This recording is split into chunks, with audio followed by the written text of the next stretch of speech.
So hello guys, welcome to the third day of this exercise challenge.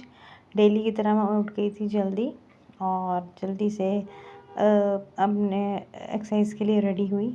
जब मैं exercise कर रही थी गाइस, तो बॉडी में जो है स्ट्रेस तो अभी भी था, लेकिन पहले की कंपेरेटिवली कम हो चुका है।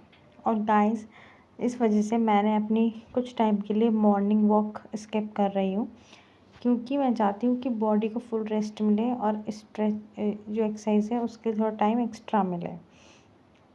गाइस, ये एक्सरसाइज मैंने ज़्यादा टाइम के लिए नहीं कर रही हूँ, 10 to 15 मिनट्स के लिए ही कर रही हूँ, because what I am thinking,